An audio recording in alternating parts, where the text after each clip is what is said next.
राधा रानी इस श्लोक में बोल रही है कि अहम च ललिता देवी, अहम च वासुदेव। राधा रानी कह रही मैं ही ललिता हूँ, मैं ही विशाखा हूँ, मैं ही भद्रा हूँ, मैं ही चित्रा हूँ, मैं ही तुंग विद्या हूँ, मैं ही चंपक लता हूँ, मैं ही सुदेवी, सब अष्ट संज्ञा मैं ही हूँ। तो नारद मुनि ने राधा को पूछा और बताइए राधा रानी, नारद मुनि को बताया। राधा रानी ने बोला कृष्ण भी मैं ही हूं। तो नारद जी आश्चर्यचकित हो गए। नारद जी ने राधा को पूछा ये कैसे हो गया? तो राधा जी ने बोला जब सारे संसार में कोई नहीं था तब कौन था? चवलक श्यामम प्रबद्धे, श्यामम चवलक प्रबद्धे।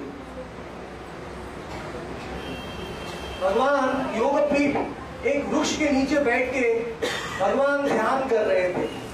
परम परमेश्वर भगवान कृष्ण वो सोच रहे थे स कामयते एकाकी स न रमते।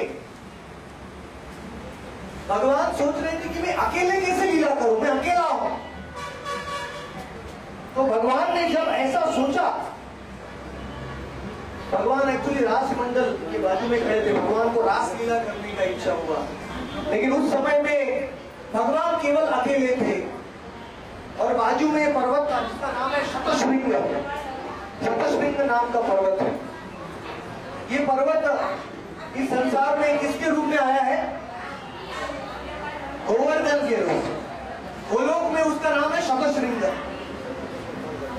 वो शतशृंग पर्वत आता है गोवर्धन के रूप में वृंदावन। और भगवान वहां खड़े रह के ये इच्छा किया भगवान ने, उन्होंने मालती और मल्लिका के फूल देखे, उनको और भी लाभ लीला करने का इच्छा हो गया। रत्न सिंहासन पे बैठे हुए थे। उतनी देर में जब भगवान इच्छा कर रहे थे तो भगवान के शरीर के लेफ्ट साइड में से कौन आ गया? राधा।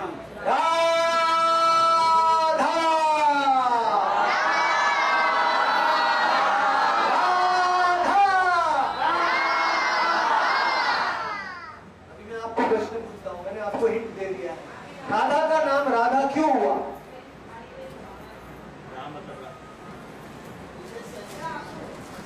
ये लीला से कनेक्टेड है। जब भगवान को रास लीला का आस्वादन करना था तो भगवान अकेले नहीं कर सके, इसलिए भगवान के लेफ्ट साइड में से राधा रानी प्रकट हो गई। और राधा रानी जो भगवान के लेफ्ट साइड में से निकली है तो उन्होंने पहला काम क्या किया है? सबसे पहले क्या किया? सबसे पहले उन्होंने जो किया उससे उनका नाम पड़ गया। राधा रानी ने सबसे पहले राधा रानी धावमाना, धावमाना मतलब दौड़ने लगेंगी। रानी धाव माना मतलब दौड़ना, तुरंत ही भगवान कृष्ण के लिए फूल लाने के लिए राधा दौड़ने लगी। तो रास लीला के लिए, आयोजन के लिए जो गोपी दौड़ रही है, रास लीला से रा आता है और धा किससे आता है? दौड़ने से। धाव्यमानम, जो गोपी कृष्ण का रास लीला के आयोजन में दौड़ती है शुरू में, उसको कहते हैं राधा।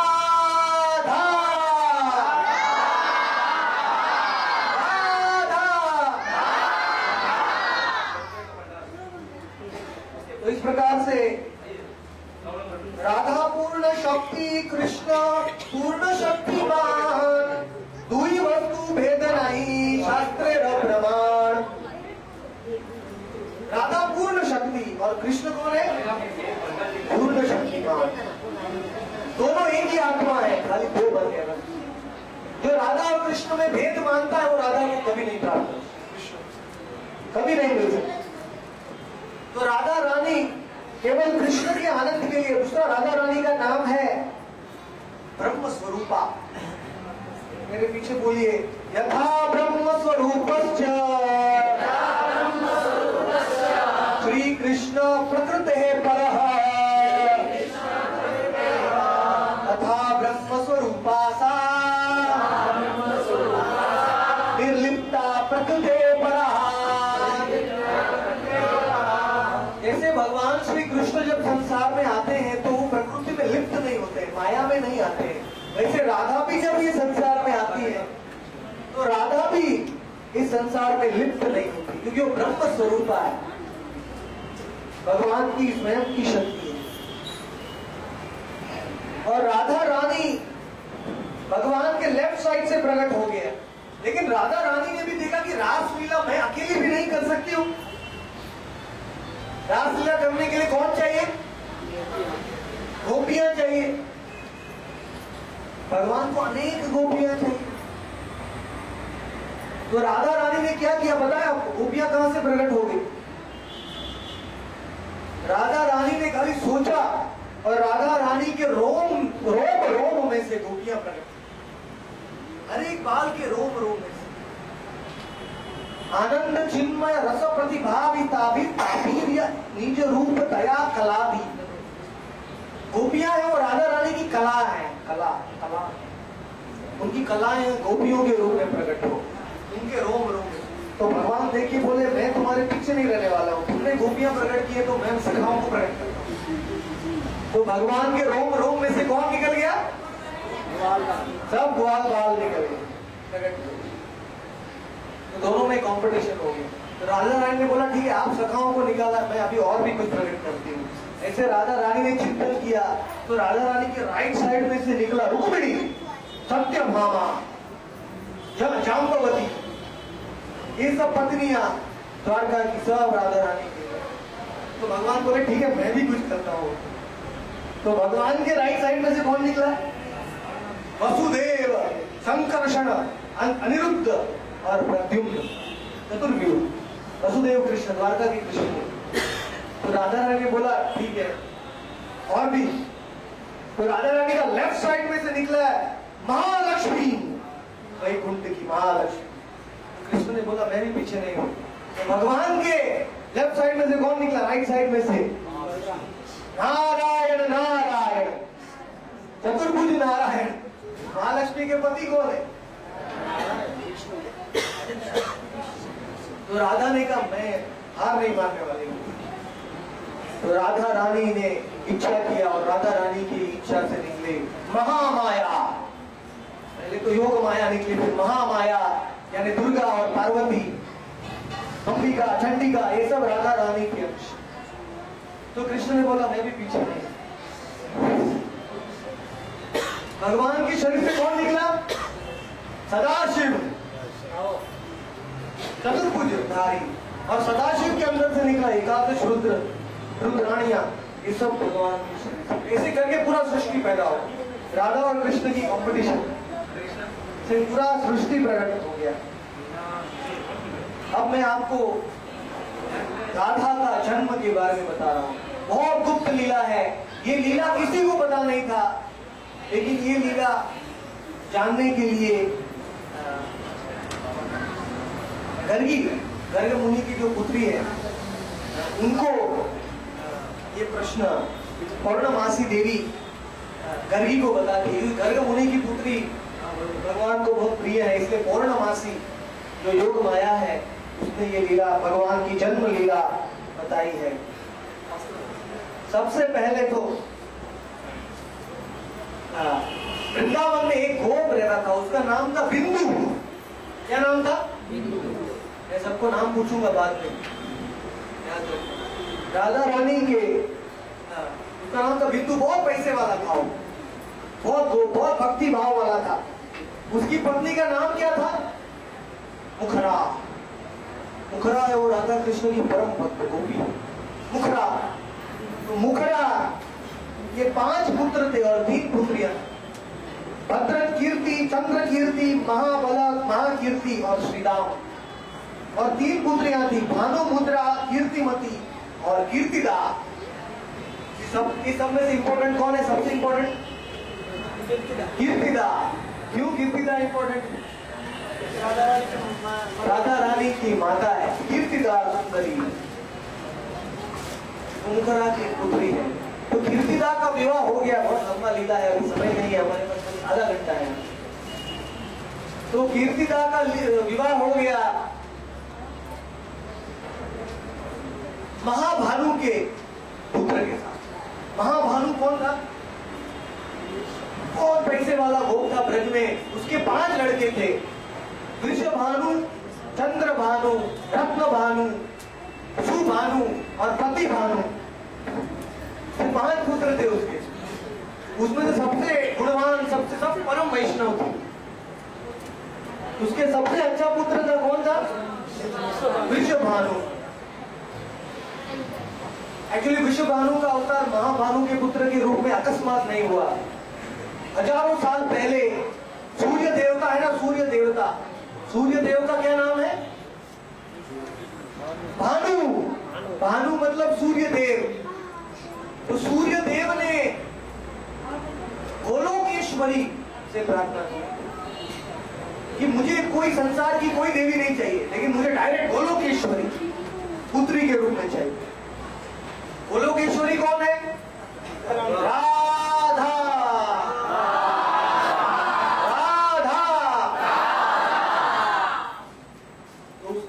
बहुत प्रार्थना किया भगवान ने, बहुत तपस्या की हजारों साल। तो भगवान कृष्ण उसको दर्शन दिया। भगवान ने बोले तथास्तु, तुमको गोलोकेश्वरी मिलेगी पुत्र के रूप में। तो भानु सूर्य देवता अपने दूसरे जन्म में कौन बन गया? वृषभानु। और उसका लग्न किसके साथ हो गया विवाह? राधा के माता पिता का नाम नहीं जानोगे तो राधा के पास कैसे जाओ? पहले एड्रेस पता, नाम पता सब जानना पड़ेगा। तो कीर्तिदा के साथ उनका विवाह हुआ, लेकिन उनको कोई पुत्र ही नहीं हो रहा था। वृषभानु और कीर्तिदा को कोई पुत्र ही नहीं हो रहा था।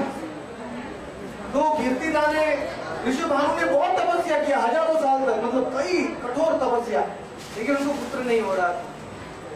तो कीर्तिदा ने बोला आप कात्यायनी की पूजा की, कात्यायनी आपको पुत्री चाहिए।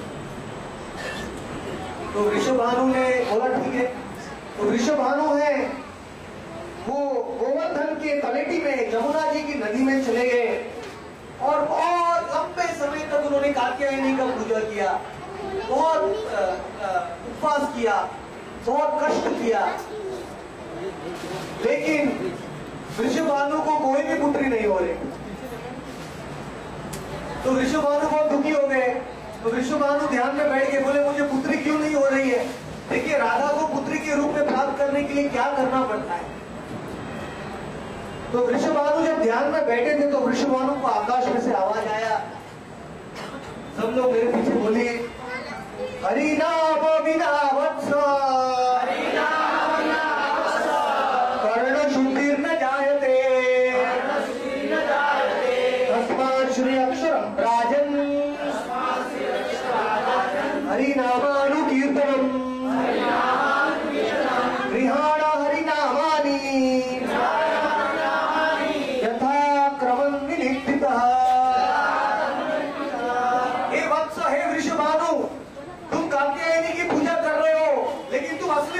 नहीं ले रहे हो। तुम जब तक हरि नाम महामंत्र नहीं लोगे तब तक तुमको कोई भी पूजा का फल नहीं मिलेगा। कौन सा मंत्र? हरि नाम महामंत्र। तो ऋषभानु इधर उधर देखने लगा, कहां से आवाज आया, तो तुरंत चिंतित हो गया। बोलता हरि नाम को लेने के पहले तो मुझे दीक्षा लेना चाहिए गुरु से दीक्षा बिना हरि नाम नहीं ले सकता हूं। तो इधर उधर ढूंढते ढूंढते अपने गुरु को ढूंढने के लिए निकल पड़े ऋषभानु। और अंत पे ढूंढते ढूंढते ढूंढते ऋषभानु जमुना के किनारे क्रतु मुनि के आश्रम में आ गए। क्रतु मुनि के आश्रम में ऋषभानु ने उनको दंडवत किया। क्रतु मुनि को बोला मुझे हरि नाम दीजिए, दीक्षा दीजिए, क्योंकि मुझे गोलोकेश्वरी चाहिए मेरी पुत्री के रूप में। तो क्रतु मुनि समझ गए। क्रतु मुनि ने उसको बाजू में बुलाया, आचमन कराया, उनको कृपा से दीक्षा दिया। हरे कृष्ण कृष्ण कृष्ण हरे हरे, हरे राम राम राम हरे हरे। षोडश का नामात्मक नाम त्रिकाल कल्पशापहम नाथ वर्गरूपायः सर्ववेशेषु विद्यते। तो क्रतु मुनि ने कहा, हे राजा, तुमको राधा चाहिए पुत्री के रूप में, तो ये महामंत्र का जप करना पड़ेगा। जैसे सचिनंदन गौरांग का जन्म हुआ मायापुर में, तो उनके माता पिता को कौन सा मंत्र में दीक्षा लेना पड़ा?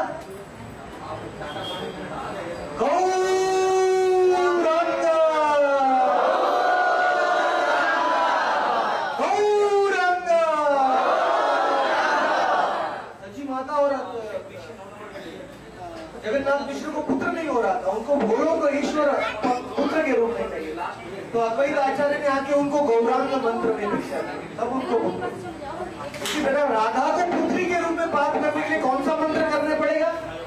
हरे कृष्ण कृष्ण कृष्ण हरे हरे, हरे राम राम। ऐसा बोलने के बाद क्रतु मुनि ने कहा वृषभानु को, शौरो वा शैव एव वा सत्यो वेद कर्ण शुद्धिस नामानुकीर्तना, कि वो शैव है या वैष्णव है या योगी है या ज्ञानी है, वो ब्राह्मण है या शूद्र है, म्लेच्छ है या यमन है, तुच्छ है या महान है, पैसे वाला है या गरीब है, सुंदर है या गंदा है, विद्वान है या अशिक्षित है, कोई भी भक्त कोई भी आदमी हो, जब तक वो ये महामंत्र का जप नहीं करेगा तब तक वो संसार में शुद्ध नहीं होगा। सब लोग बोलिए हरे कृष्ण कृष्ण कृष्ण हरे हरे, हरे राम राम राम हरे हरे। तो ऐसा बोल के हरि नाम दीक्षा लेने के बाद वृषभानु चले गए। और क्रतु ने कहा, हे राजा, वेद व्यास जी ने भी शुद्ध गोस्वामी को दीक्षा दिया था हरे कृष्ण महामंत्र में, और ब्रह्मा ने अंगिर मुनि को दिया था, और ये करने के बाद उनकी सब इच्छाओं की पूर्ति हुई है। इसलिए तुम्हारी भी इच्छाओं की पूर्ति होगी। ऋषभानु बहुत खुशी होकर वापस जमुना के तट पे गए और वापस ध्यान में बैठ गए। कात्यायनी की पूजा कर रहे हैं, लेकिन मंत्र कौन सा ले रहे हैं? हरे कृष्ण कृष्ण कृष्ण हरे हरे,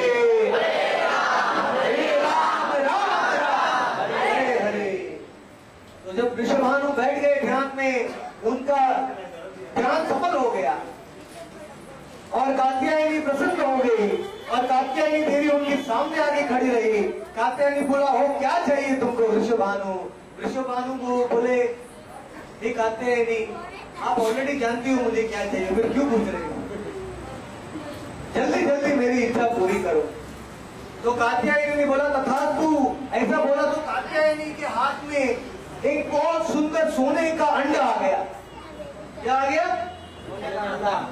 सोने का अंडा पूरा चमक रहा था सब दिशाओं में। और कात्यायनी ने वो सोने का अंडा दिया वृषभानु को। बोला, हे वृषभानु, जब समय आएगा, जब काल आएगा, तब ये अंडा खुलेगा और इसमें से सारे तीनों लोकों में, सारी सृष्टि में सबसे सुंदर बालिका निकलेंगी, जिसके आगे विष्णु लक्ष्मी भी शर्मा जाती है, जिनका सौंदर्य देख के लक्ष्मी को भी लज्जा आ जाती है। वो बालिका कौन है? राधा।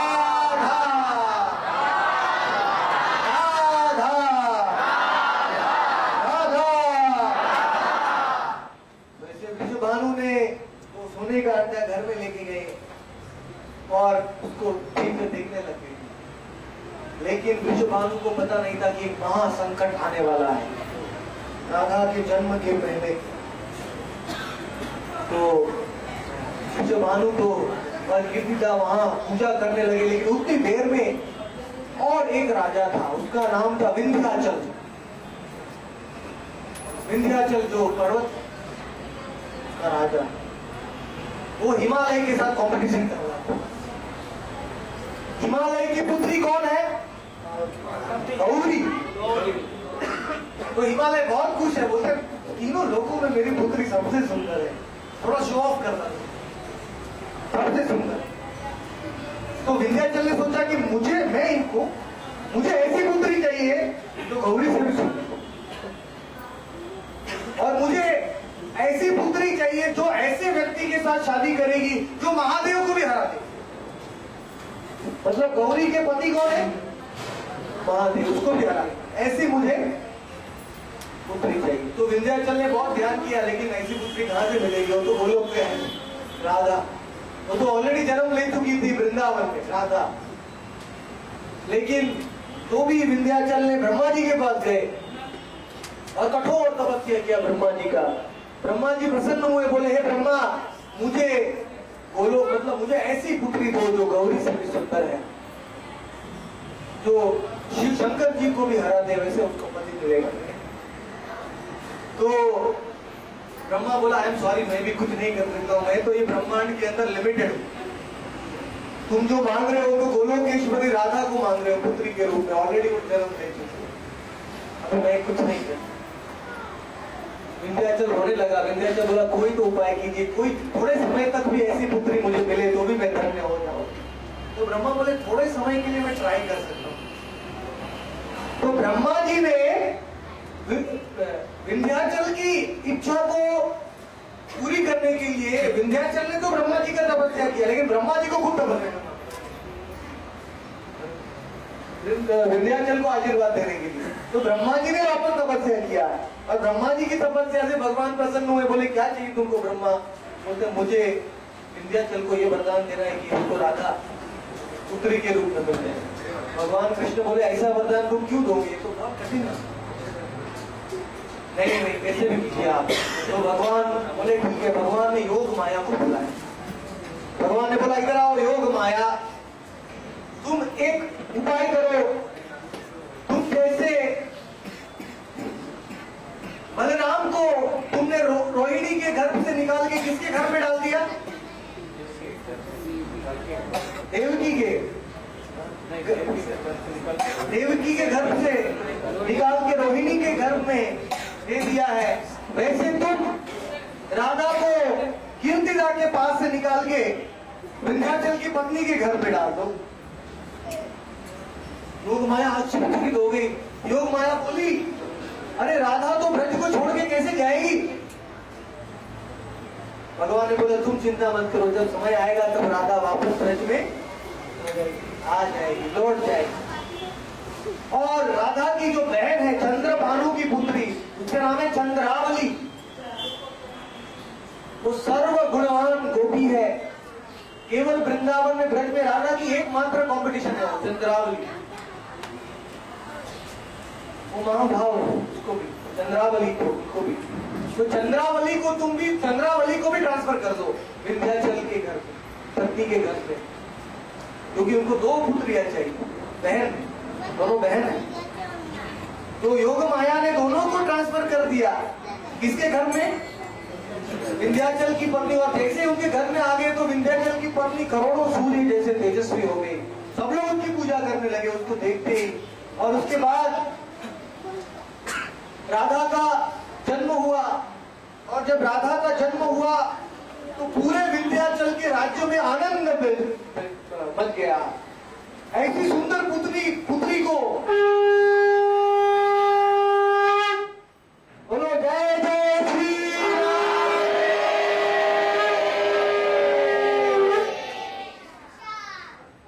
सब जगह में शंख बजने लगे।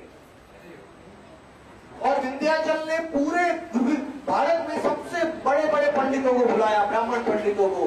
बोला मेरी ये दो पुत्री स्त्रियां सारे संसार में सबसे सुंदर हैं, तुम ऐसा यज्ञ करो, ऐसा यज्ञ करो कि उनकी महिमा इस संसार में फैल जाए। लेकिन एक बहुत बड़ा दुख का कारण था कि ये जो राधा थी ना, उस छोटी बालिका, उसका जन्म हुआ तो वो आंख नहीं खोल रही थी, वो गूंगी थी और वो गूंगी थी तीनों।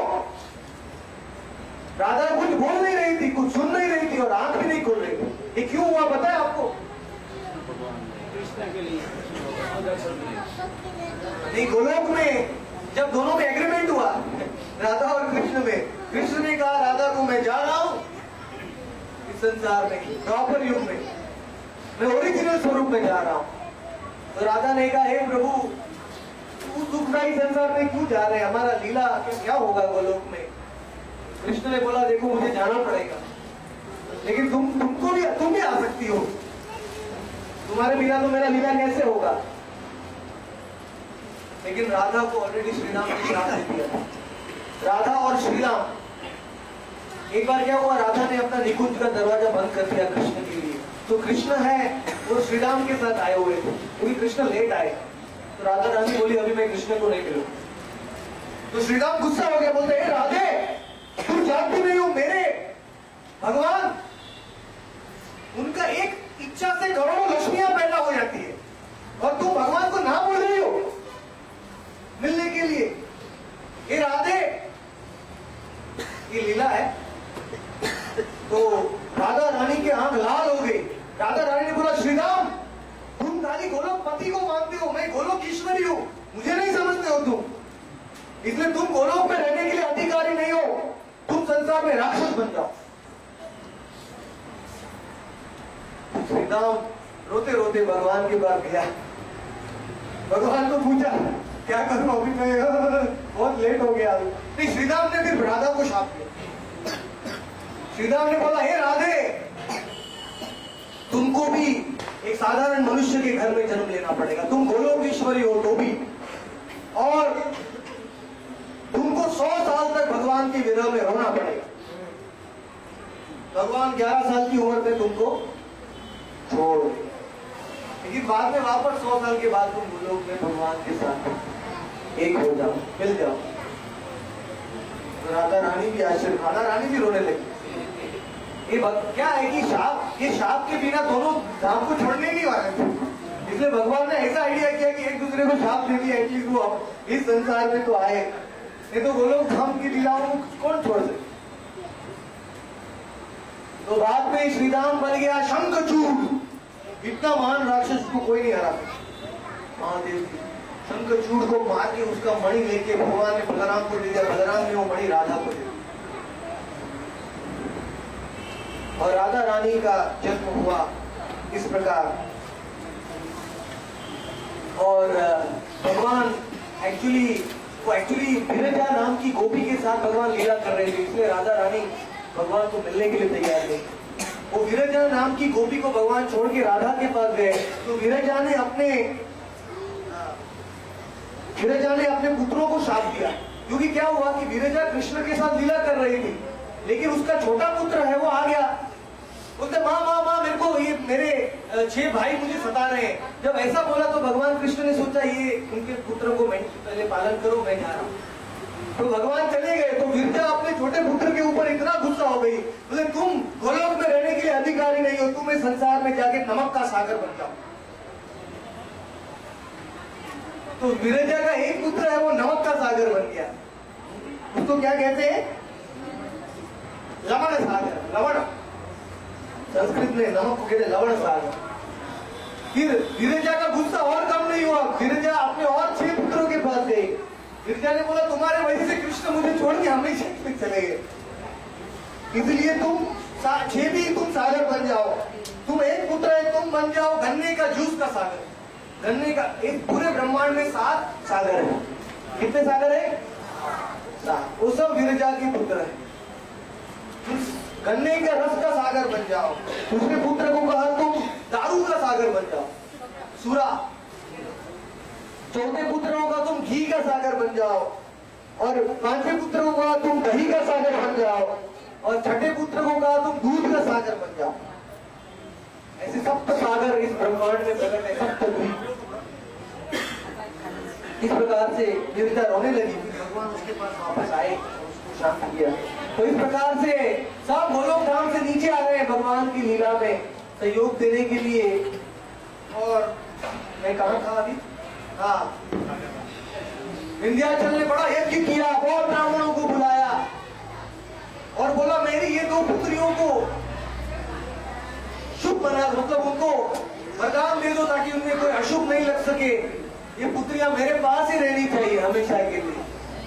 ब्रह्मा जी ने बोला है कि थोड़े समय तक रहेंगे, लेकिन मुझे हमेशा के लिए उनको मेरे पास में रखना है। तो ऐसे बोल के यज्ञ हो रहा था, उतनी देर में भगवान ने बोला योग माया को, अभी तुमने स्थानांतरण कर दिया है, अभी तुम कंस के पास चली जाओ।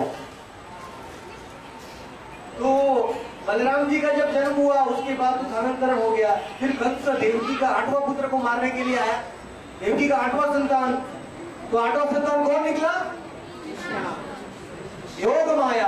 कृष्ण तो चले गए, लेकिन कंस के हाथ में योग माया आ गई। कंस ने उस बालिका को पकड़ लिया, और लेकिन योग माया उसके हाथ से छिटक गई और आकाश में जाके योग माया हंसने लगी। कंस, तू पिछले जन्म में काल नेमी था, काल नेमी नाम का राक्षस, और तुझे भगवान ने सुदर्शन चक्र से मार डाला था, तो भी तू अपना दंड नहीं सीखा, वापस अभी तू राक्षस बन गया है। तो भगवान इस जन्म में तुझे मारने के लिए स्वयं आ गए हैं, हे कंस। लेकिन कंस, मैं दूसरी वस्तु बताना चाहती हूँ, सुन लो ध्यान से, कि तुम्हारा मारने वाला का तो जन्म हो गया है, लेकिन तुमको मारने वाली का भी जन्म हो गया है। बोलो राधे राधे। कंस बोला, अरे मारने वाली ये कौन है? तो योग माया ने कहा, दो महान शक्तियां हैं भगवान की, और टोटल 8 शक्तियां हैं, उसमें से 2 मेन। ऐसे 8 शक्तियों का जन्म हो चुका है, और उनसे जो भी शादी करेगा, मतलब उनका जो भी पति बनेगा, वो तुमको बहुत इजीली मार डालेगा, क्योंकि उनकी शक्ति से उनके पतियों को भी शक्ति मिल जाएगी। तो कंस ने बोला ये कौन है? तो योग माया ने कहा उनका नाम है राधा, चंद्रावली, ललिता, विशाखा, पद्मा, शैब्या, श्यामला और भद्रा। ये अष्ट शक्तियां हैं भगवान, तुम सबका जन्म हो चुका है। कंस, अभी तुमको कोई नहीं बचा सकता है, तुम्हारा काल निकट में आ रहा है। तो कंस इतना डर गया, इतना डर गया, तुरंत उसने सायरन बजाया, रेड सिग्नल। पूरा पूतना पूतना पूतना, इधर है पूतना। पूतना का नाम है खेचरी। खेचरी मतलब क्या? भूत। खेचरी मतलब जो उड़ सकता है हवा में, जादू, काला जादू। तो पूतना तुरंत आगे बोले, कंस को क्या चाहिए तुमको? कंस ने बोला, मेरा मारने वाला और मेरे मारने वाली दोनों बच्चे हैं, अभी उनका जन्म हुआ है, तो पूरा इंडिया में घूमो, पूरा वर्ल्ड में घूमो, जिधर भी जाना है घूमो, लेकिन उनको जो भी सुंदर नव बालिकाएं और बालक है सबको मार डालो। तो पुतना ने बोला, ठीक है स्वामी, मैं जाती हूँ। ऐसे बोल के पुतना उड़ने लगी हवा में, कितने बालकों को, बालिकाओं को उसने मार डाला, और उड़ते उड़ते उड़ते वो इंडिया के, भारत के उत्तरी भाग में पहुंच गई, और वहां पहुंच गई विंध्याचल के राज्य में। और विंध्याचल क्या कर रहा था? यज्ञ कर रहा था, दोनों पुत्रियों की वजह से। तो आकाश में से पुतना ने देखा, ये कौन है? 2 सुंदर बालिका, इनका तेज तो मेरी आंखों को अंधा कर रहा है, इतना तेज आ रहा है उनके शरीर से। तो पुतना ने बोला, यही तो होंगी भगवान की शक्ति। तो पुतना ने ऐसा तूफान बनाया कि सबका आंख में कुछ दिखाई नहीं दिया। पुतना ने आके दोनों बच्चियों को हाथ में उठाया, और पुतना हवा में उड़ने लगी। किसको लेके? राधा और चंद्रावली को लेके आकाश में उड़ने लगी। और थोड़ी देर के बाद जब तूफान शांत हुआ, तो विंध्याचल को अपनी दोनों बच्चियां नहीं दिखाई दे रही, इतना रोने लगा, हाय हाय हाय हाय हाय करके छाती को मारने लगा। जिसको एक बार राधा मिलती है पुत्री के रूप में, और राधा को छोड़ सकता है? रोने लगा, वो चिल्लाने लगा। तो ब्राह्मण ने जाओ, शांत हो जाओ। तो उसने ब्राह्मणों को कहा, हे ब्राह्मण, तुरंत ऐसा मंत्र पढ़ो कि जो राधा को ले जा रहे हो मर जाए और राधा और चंद्रावली मेरे पास पे आ जाए। तो सब ब्राह्मण लोग मंत्र पढ़ने लगे, ओम स्वाहा ओम स्वाहा ओम स्वाहा। किसके लिए? पूतना को मारने के लिए। तो उधर पूतना हवा में जा रही थी, वो ऑलरेडी बस अभी 5 मिनट बचा है। पूतना हवा में जा रही थी और महाराष्ट्र में पहुंची। पूतना महाराष्ट्र में विदर्भ है, उधर से उड़ रही थी। उतनी समय में ये मंत्र का शक्ति पूतना के ऊपर आ गया। पूतना दुर्बल होने लगी ये ब्राह्मणों का मंत्र सुन के। तो पूतना वो बालिकाओं को हाथ में नहीं रख सकी। पूतना ने एक बालिका को छोड़ दी महाराष्ट्र में, विदर्भ में। वो बालिका का क्या नाम है? चंद्रावली। चंद्रावली आगे गिर गई विदर्भ में। विदर्भ के राजा भीष्मक, जो कौन है भीष्मक? रुक्मिणी के पिताजी। उन्होंने चंद्रावली को पालन पोषण किया 5 साल तक। बाद में वापस विंध्याचल ने जाम्बुवन को भेजा लेने के लिए उसको, पुत्री को। लेकिन बाद में पूर्णमासी ने चंद्रावली को लेके वापस आके रख दिया। लेकिन राधा को पूतना छोड़ नहीं रही थी। जो जानती थी राधा सर्वशक्तिमान है, तो पूतना राधा को लेके उड़ रही थी आकाश में। और उड़ते उड़ते कहाँ आ गई वो? आ गई रावल में। रावल, वृंदावन में रावल नाम का गांव है, जो राधा रानी का जहाँ जन्म हुआ है। वही गांव है, महाभानु का गांव है। तो वहां उड़ती उड़ती आ गई और अंत में ब्राह्मणों ने और भी शक्तिशाली मंत्र पढ़ा, ओम स्वाहा, पूतना मर जाए। तो पूतना इतनी दुर्बल हो गई, इतनी दुर्बल हो गई कि राधा को भी फेंक दिया उसने और वो आकाश से उड़ के नीचे आके बेहोश हो गई। और राधा रानी आकाश में से गिरती गिरती गिरती गिरती नीचे आ रही थी। तो उतनी देर में नीचे जमुना जी बह रही थी। अभी भी रावल में जमुना अभी थोड़ा दूर चली गई है लेकिन पहले। और उस स्थान पे राधा जी किधर गिर गई आपको पता है? 1000 पंखुड़ियों का कमल था, 1000 लोटस पेटल्स। 1000 कमल की पंखुड़ी थी। उस कमल राजा के लिए ही खुला था। तो राधा रानी आकाश में से आके उस कमल के अंदर चली गई। और कमल की फूल के अंदर जब वो सो गई तो कमल का फूल बंद हो। क्यों बंद हो गया? क्योंकि राधा वापस वृषभानु का इंतजार कर रही थी। जब तक वृषभानु नहीं आएगा राधा का कमल खुलेगा। तो इसलिए वृषभानु बहुत दुखी हो गए कि मुझे गोलोकेश्वरी मिली है पुत्री के रूप में, लेकिन कहां चली गई? तो वृषभानु और तीर्थया जमुना जी में स्नान करने के लिए गए, जमुना जी से प्रार्थना करने के लिए गए। उतनी देर में वृषभानु वहां जमुना जी में खड़े थे। उतनी देर में ये कमल तैरता तैरता हुआ आया और ये कमल की पंखुड़ियों के अंदर से सुवर्ण ज्योति निकल रही थी। पूरा कमल तो टाइट था लेकिन अंदर से सुवर्ण की ज्योति। राधा का ज्योति को कौन छुपा सकता है? राधा को कोई छुपा सकता है? तो राधा को कमल के अंदर से सुवर्ण ज्योति निकल रही थी और वो सुवर्ण ज्योति को खोला। वृषभानु के पास आके वो कमल का खुल गया और वृषभानु ने बोला, अरे ये तो सुंदर बालिका है, इसका कोई नहीं है, मैं इसको लेके जाता हूँ। एक्चुअली वृषभानु को पता नहीं था कि वही राधा है, उनकी पुत्री, जिनका धारांतरण हो गया। तो वृषभानु है वो राधा को अपने घर में लेके गए और बड़ा उत्सव मनाया वृषभानु ने और कीर्तिदा ने। राधा का इतना तेज था कि वृषभानु आंख भी नहीं खोल सकते कीर्तिदा। लेकिन जब उन्होंने दोनों को आंख खोल के देखा तो उन्होंने देखा कि राधा की आंख बंद है। राधा की आंख बंद है, राधा कुछ नहीं सुन रही है, राधा कुछ नहीं बोल रही है। तो इस प्रकार जब राधा की आंख बंद थी तो बहुत ही चिंतित हो गए वृषभानु ने। बहुत यज्ञ किए, बहुत पंडितों को बुलाया, बहुत ब्राह्मणों को बुलाया, लेकिन तो उतनी देर में नारद मुनि है, बहुत बुद्धिमान है। नारद मुनि ने सोचा कि द्वापर युग में मेरे प्रभु गोलोकनाथ आने वाले हैं कृष्ण के रूप में। तो नारद मुनि आ गए नंद भवन में, उनको पता चल गया। लेकिन नारद मुनि ने सोचा अगर गोलोकपति आएंगे तो गोलोक ईश्वरी भी आनी चाहिए, राधा भी आनी चाहिए। तो नारद मुनि बोले मैं पूरे ब्रज में घर घर में ढूंढूंगा कहाँ है गोलोक ईश्वरी, क्योंकि मुझे गोलोक में जाने का तो चांस नहीं मिलता है राधा का दर्शन करने के लिए, अभी तो मैं दर्शन कर सकता हूँ। तो घर घर में ढूंढने लगे। तो ढूंढते वो वृषभानु के घर में पहुंच गए। तो वृषभानु को पूछा, अरे वृषभानु तुम्हारे कौन सा संतान है?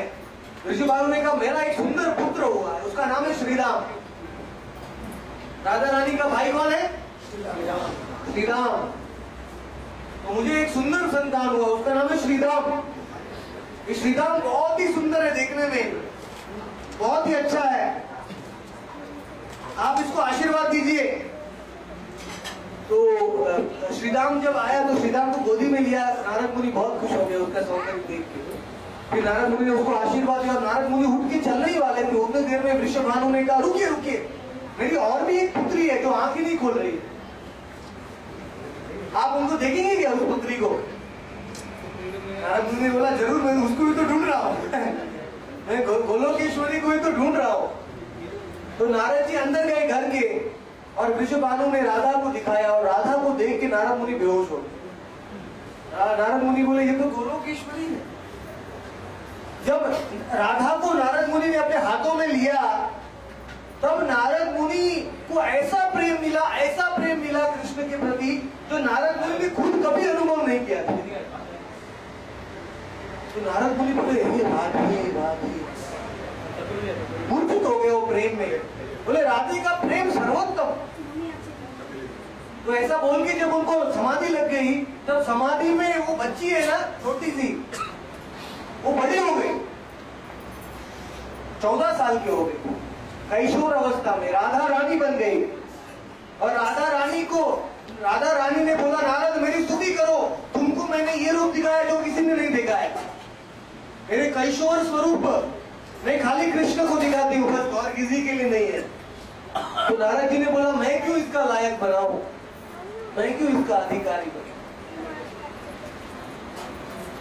तो बाद में नारद जी राधा की स्तुति करने लगे उस कैशोर अवस्था में। लेकिन उस स्तुति करने से पहले राधा में से ललिता निकले, विशाखा निकले, चित्रा निकले, भद्रा, सब अष्ट सिद्धियां प्रकट हो गई। इसलिए नारद जी ठीक से स्तुति भी नहीं कर पाए, उनका गला रुंध हो गया प्रेम में। और राधा की स्तुति कर रहे थे, उतनी देर में राधा रानी अदृश्य हो गई। तो नारद जी रोने लगे, हाय हाय हाय, मुझे वो कैशोरी की दर्शन करना है। तो राधा ललिता ने बोला तुमको अगर राधा का दर्शन करना है कैशोर अवस्था में, तुम जाओ कुसुम सरोवर। कुसुम सरोवर में एक पेड़ है, गोवर्धन की प्रदक्षिणा में आता है कुसुम सरोवर, राधा कुंड। वहां एक वृक्ष के नीचे तुमको, अशोक वृक्ष के नीचे राधा के दर्शन मिलेंगे, जाओ। ऐसा बोल के वो जो 14 साल की कैशोरी है राधा, वो वापस छोटी बन गई बालिका। और उतनी देर में वृषभानु बाहर गए थे, नारद जी को अकेले छोड़ के गए थे। वृषभानु आगे बोले अरे उतनी देर में नारद जी उस बालिका को प्रणाम कर रहे थे। तो वृषभानु बोले अरे तुम मेरी बालिका को प्रणाम क्यों कर रहे हो? नारद जी बोला सब अच्छा है, सब अच्छा है। क्योंकि उन्होंने समाधि में जो देखा था वो वृषभानु को बताना नहीं चाहते थे, वो गुप्त। नारद जी ने बोला सब अच्छा, सब ठीक हो जाएगा, ये आंख खोल देगी, आप चिंता मत कीजिए, थोड़े दिनों में ही आंख खोल देगी। उतनी देर में राधा की आंख बंद, बहुत चिंता हो रही थी।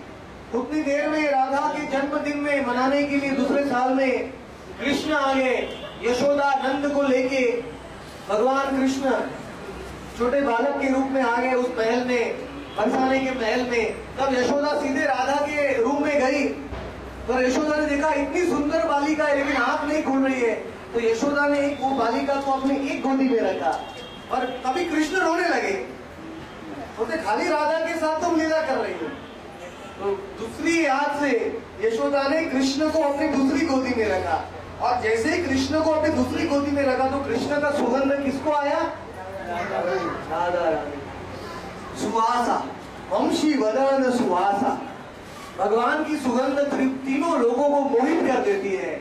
और राधा रानी सुगंध से ही पहचान जाती है कि ये तो मेरे स्वामी है। एक्चुअली राधा रानी ने वचन लिया था वो गोलोक में कि हे प्रभु मैं जाऊंगी, लेकिन मैं आपको ही पहला देखूंगी, क्योंकि जिसको मैं पहला देखूंगी उसको ही मैं याद करते रहे जीवन में। जो आप सुबह दिन में उठ के अगर मोबाइल पे फोन कॉल करेंगे और माया को याद करेंगे तो दिन में कौन याद आएगा? माया। लेकिन सुबह उठ के आप अगर भगवान का नाम लेंगे तो भगवान याद आएगा। हरे कृष्ण कृष्ण कृष्ण हरे राम राम हरे हरे नित्यानंद। 2 मिनट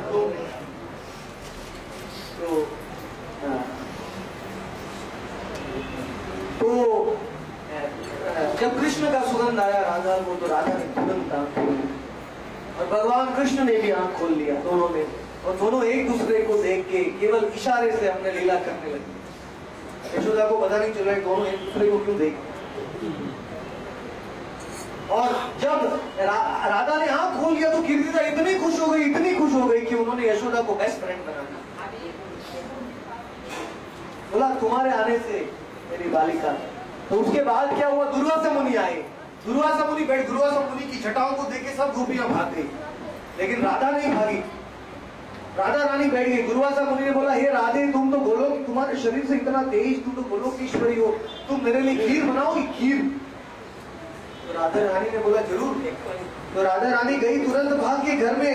राधा रानी ने इलायची है और राइस है, दूध है, और क्या क्या डालते हैं खीर में? शक्कर और वो तेज पत्ता, लौंग, वो सब राधा रानी ने तैयार किया। और दुर्वासा मुनि ने बहुत सुंदर खीर बनाया।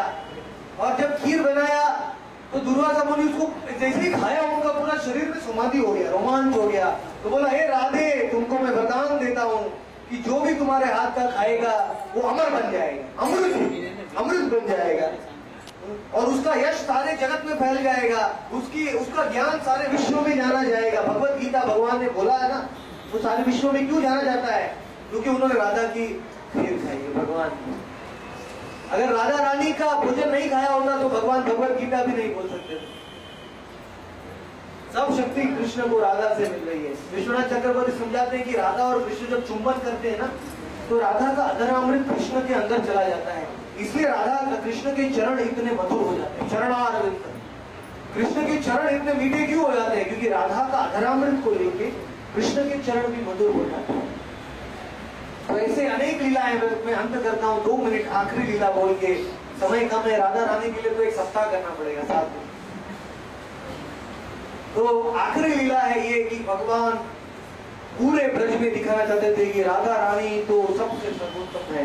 लेकिन राधा रानी से सेकंड लेवल में कौन भक्त आता है कृष्ण ब्रज में? वो आता है जशोमती, जशोदा। यशोदा का अनुराग है और राधा का महाभाव। तो भगवान सारे संसार को दिखाना चाहते कि यशोदा से बड़ा कौन है? राधा है। तो भगवान ने एक बार राधा को बोला, हे राधा, तुम तो यशोदा से भी बड़ी भक्त हो। तो राधा ने बोला, ऐसा क्यों बोल रहे हैं प्रभु? यशोदा तो आपकी माता है, जगत माता है। कृष्ण ने बोला, समय आएगा तब यशोदा भी तुम्हारे चरणों में गिर जाएगी, देखना। तो राधा समझ नहीं पाई। फिर एक दिन क्या हुआ?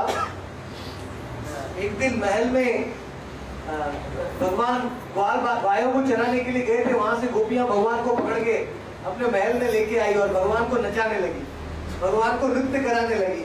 भगवान नृत्य कर रहे हैं, राधा राधा राधा बोल के एकदम। तो उस समय में यशोदा वहां आ गई। यशोदा ने बोला, अरे गोपियां, तुम मेरे बच्चे को यहाँ लाके बेटे को क्यों नचाती हो? ये बुरा है, अच्छा नहीं है, तुम इसको छोड़ दो, कल से ऐसा मत करना। तो सब गोपियां हंसने लगी। ललिता ने कहा, यशोदा, तुम एक जानती हो क्या? यशोदा बोला, क्या? तो ये तुम्हारे कृष्ण नहीं है। यशोदा ने बोला, मेरे कृष्ण नहीं है? तुम्हारे कृष्ण, जाओ तुम्हारे भवन में देखो, वो सो रहे हैं पेड़ के ऊपर, जाओ तुम। तो यशोदा बोली, ऐसा कैसे हो सकता है? ये कृष्ण तो बिल्कुल मेरे कृष्ण जैसा है, ये भी ऐसा बोलता है, ऐसा नृत्य करता है, ऐसा ही सुंदर है, फिर कैसे मेरा कृष्ण नहीं? तो नहीं, तुम क्या सोचती हो, खाली वृंदावन में एक ही कृष्ण है क्या? कृष्ण को नाम तो किसी का भी हो सकता है। तो यशोदा तुरंत घर में भागी।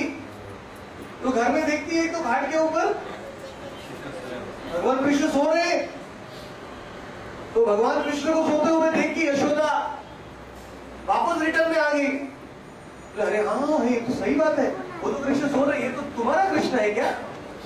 तो राधा ने बोला हाँ यशोदा ये हमारे कृष्ण। तो बोलो, यशोदा ने बोला चलो तुम्हारे कृष्ण को लेके जाएंगे हमारे कृष्ण के पास और दोनों नृत्य करेंगे तो कितना मजा आएगा।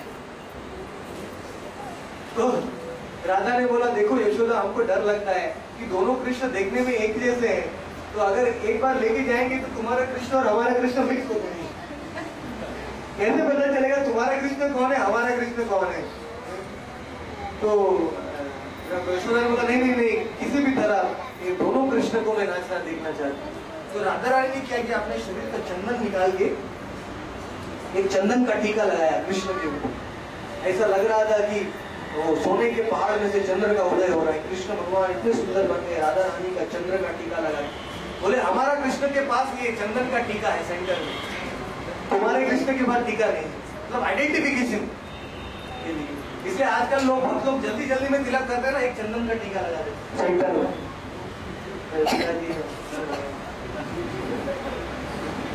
तो राधा रानी ने कृष्ण को लगाया।